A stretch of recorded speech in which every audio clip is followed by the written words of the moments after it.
L'été est installé, alors on sort notre bikini, notre maillot de bain, mais il faut choisir le bon selon notre silhouette et parfois, c'est pas facile. Véronique Boucher, styliste vestimentaire, tu vas pouvoir nous donner des trucs selon notre silhouette pour choisir ce qui est mieux pour nous. Là. Exactement. On fait pas de chirurgie plastique, mais on va adoucir certaines caractéristiques. On peut adoucir certaines caractéristiques morphologiques. Il faut connaître les trucs. Et là, on a plein d'images à vous proposer pour savoir bien choisir. On va commencer avec les fameuses bretelles. Oui, parfait.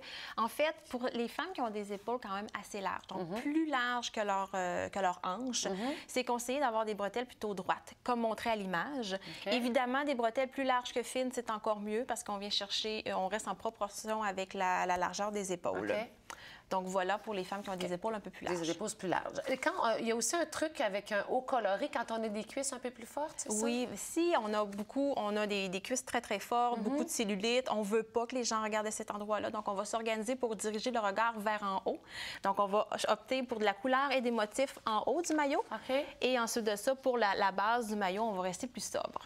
Quand on va parler de la poitrine, quand on a une plus petite poitrine, il y a certains trucs. Oui, puis ça, c'est facile à augmenter l'effet visuel là, de la poitrine. Donc, on va choisir des maillots avec des volants, avec de la couleur, avec même des paillettes au niveau du buste.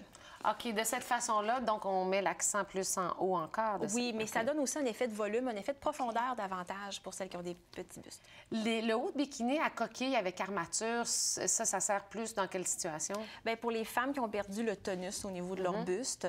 Donc, c'est sûr que des fois, avec plusieurs enfants, l'âge aussi. Donc, on ne peut plus porter des bikinis qu'on appelle triangle, qui n'y a pas de maintien. Donc, on y va avec un style plutôt de type soutien-gorge, donc avec une armature, une coquille préformée. Donc, à ce moment-là, ça donne vraiment une belle forme au buste.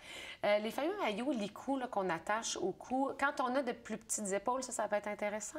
Oui, parce que ça donne un effet d'élargir les épaules. C'est pour ça qu'une femme qui va avoir des fortes épaules, on ne lui suggérera pas le fameux licou. Mais quelqu'un qui a des épaules standards ou encore qui s'affaisse un petit peu, ou encore quelqu'un qui a des fortes hanches, à ce moment-là, on va essayer d'augmenter la carrure des épaules en portant un licou.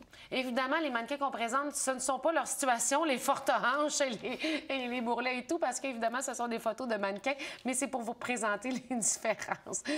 C'est pas juste pour nous faire réfléchir, là, quand même. Le cache-cœur, ça peut être intéressant quand on a une forte poitrine. Oui, c'est en même principe que les vêtements. Souvent, les femmes qui ont une forte poitrine, on va leur suggérer d'aller dans des vêtements colevés ou encore cache-cœur. On retrouve le même principe au niveau du maillot, puis évidemment, un cache-cœur, mais qui couvre bien le buste. OK, donc ça, c'est un truc qui est intéressant. Et le fameux monokini, c'est-à-dire, c'est une pièce, mais il manque du tissu un peu. Qui dévoile beaucoup de choses. Donc, on l'a vu arriver il y a peut-être 2-3 ans sur le marché. Évidemment, je ne vous cacherai rien en vous disant qu'il faut être très mince et avoir de très belles formes pour le porter. Ça dévoile beaucoup de choses. Les femmes qui ont des troncs qui sont très longs, c'est déconseillé parce que ça donne un effet visuel d'allonger davantage le tronc. Ah, OK. Donc, si on a le haut du corps vraiment déjà long, on évite le fameux monokini. Des trucs pour affiner la taille, ça, on aime ça. Oui, tout à fait. Toutes les lignes diagonales donnent un effet, justement, d'affiner la taille. Vous voyez ici, on a un imprimé animal à droite, et puis c'est en diagonale. Vous avez aussi un maillot à droite. C'est un autre jeu de couleurs, d'empiècement, qui donne aussi des diagonales, et ça donne l'effet visuel d'amincir un peu la taille. Pour camoufler aussi les imperfections au ventre, il y a des petits trucs à savoir, là. Oui, évidemment, tout ce qui est des plis déjà ou des fronces sur le vêtement, sur le maillot. Donc, il y a différents... Donc, évidemment, ça va être un tankini, ça ne sera pas un bikini. Donc, un 2 pièces, puis le haut va ressembler à une camisole avec déjà des plis dans le maillot. Ça va venir camoufler peut-être nos petits plis à nous. Oui, donc ça se perd dans les plis du vêtement, c'est ça. Et pour camoufler un ventre un peu plus proéminent, il y a une belle alternative. Hein? Oui, en fait, c'est des maillots pour femmes enceintes, mais il y a plusieurs femmes qui peuvent, justement, qui ont un ventre qui est très, très fort sans être enceinte, d'aller choisir un maillot dans ces collections-là. C'est souvent ça va être des tankini, donc des 2 pièces avec un haut plutôt que camisole, mais avec un haut qui ne sera pas moulant, qui va plutôt être fluide. OK, donc à ce moment-là, on met moins l'attention sur le ventre à l'avant. Sur le ventre. Ce qui est très tendance aussi, c'est le fameux bikini bandeau, là. Oui, bien en fait, tendance, oui, puis très, très pratique pour le bronzage. Oui, c'est ça. Parce que si vous portez le maillot pour vous faire bronzer, pour aller ensuite à une soirée le soir, bien si vous portez le bikini triangle, bien, ça ne va pas être joli sous votre robe. Donc, il faut y penser à ça, c'est très important. C'est vrai, parce que sinon, on a la démarcation du bronzage dans le cou, c'est moins beau. Donc, il faut enlever les bretelles. Si on regarde un peu les culottes, il y a des trucs aussi intéressants pour diminuer le fameux effet, je l'appelle l'effet bourrelet, là, sur le côté quand ça serre un peu. Là. Oui, bien c'est le terme à utiliser, je crois. Ouais. On en a tous, peu importe le poids qu'on a. Ouais. Donc, évidemment, on veut diminuer l'effet creusant chaque côté. Donc, plus la bande de la culotte va être large, comme on peut voir le bikini qui est blanc, plus c'est large, moins ça creuse. Évidemment, plus le bikini, bien, en tout cas, la taille va être haute, plus ça va aplanir le ventre aussi, également.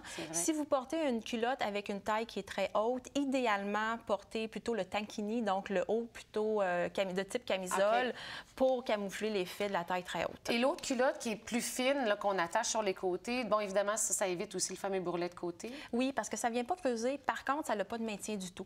Donc, on le suggère pour les femmes qui sont très, très minces. Et la culotte garçonne, on en voit beaucoup, mais à éviter quand on a de fortes cuisses. Oui, parce que ça va venir élargir davantage et ça vient couper la jambe aussi. Fait on paraît beaucoup plus grande et élancée quand on a des longues jambes. Donc, si on vient couper la jambe de façon horizontale avec ce type de culotte-là, bien, on vient écraser davantage la silhouette et on l'élargit aussi.